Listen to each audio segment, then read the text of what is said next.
নমস্কার বন্ধুরা, শিখা সোম চ্যানেলে তোমাদের সবাইকে স্বাগত জানাই।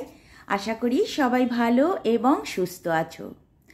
আমি আজকে টমেটো মাছের একটা কারি করে দেখাবো। এটা কিন্তু গরমে বা গরম ভাতে খেতে বেশ দারুণই লাগে। আশা করি রেসিপিটা তোমাদের ভালো লাগবে। তবে চলো শুরু করি আমার আজকের রেসিপি। প্রথমে আমি এই মাছটাকে ভেজে নেব। আমি কাতলা মাছ নিয়েছি। এই মাছটাকে আমি ভেজে নিচ্ছি। এটা ভেজে নেওয়ার পরে আমি দুটো টমেটো এটা আমি ভাতের মধ্যেই সেদ্ধ করে নিয়ে ছালটা ছাড়িয়ে এটাকে পেস্ট করে নিচ্ছি। এবার আমি ফ্রাই প্যানে ওই মাছ ভাজার তেলে আর একটু তেল দিয়ে দিচ্ছি। অবশ্যই এটা আমি সর্ষের তেলেই করছি। এবার আমি একটা বড় সাইজের পেঁয়াজ, 3-4 কোয়া রসুন আর 1 ইঞ্চি আদা আমি পেস্ট করে নিয়েছি। সেই পেস্টটা আমি তেলের মধ্যে দিয়ে এটাকে একটু কষিয়ে নেব।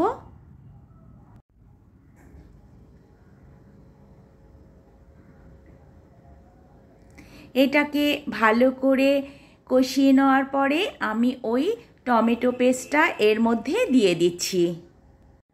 টমেটো পেস্টটা দিয়েও আমি ভালো করে একটু নেড়ে চেড়ে নেব, ভালো করে মিশিয়ে। দুটো লঙ্কা আমি এখানে ভেঙে দিলাম। তোমরা ঝাল খেলে অবশ্যই লঙ্কাটা বেটে দেবে, বেটে দিলে স্বাদটা অনেক ভালো হয়। আমি 1 চামচ ভিনিগার ওয়াটার দিলাম, স্বাদ মতো লবণ, সামান্য একটু হলুদও দিয়ে দিলাম। আর আমি দিয়ে দিলাম 1 চামচ চিনি। এবার এটাকে ভালো করে মিশিয়ে নিতে হবে। একটু 1-1.5 মিনিট মতো এটাকে ভালো করে খুন্তি দিয়ে বা হাতা দিয়ে মিশিয়ে নিতে হবে। এবার আমি পরিমাণ মতো জল দিয়ে দিচ্ছি। মশলাটার সাথে ভালো করে জলটাকে মিশিয়ে আমি একটু ঢেকে দেব, এটা জাল ওঠার জন্য।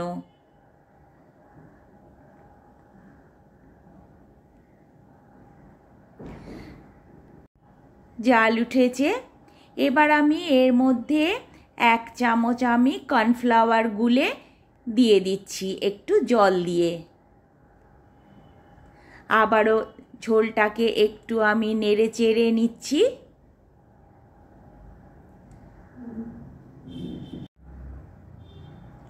এবার আমি মাছগুলো এক এক করে দিয়ে দিচ্ছি।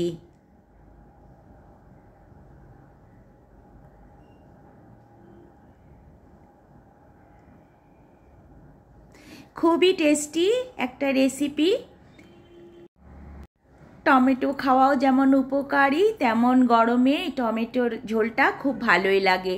আমি একটু কাশ্মীরি লঙ্কার গুঁড়ো জল দিয়ে গুলে দিলাম। এটা ইচ্ছা হলে দিতেও পারো, নাও দিতে পারো, কোনো ব্যাপার না।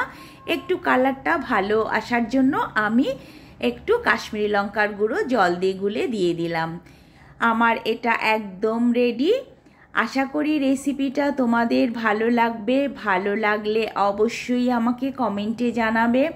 নতুন বন্ধুরা এরকম রেসিপি দেখার জন্য আমার চ্যানেলটাকে সাবস্ক্রাইব করে আমার পাশে থেকো।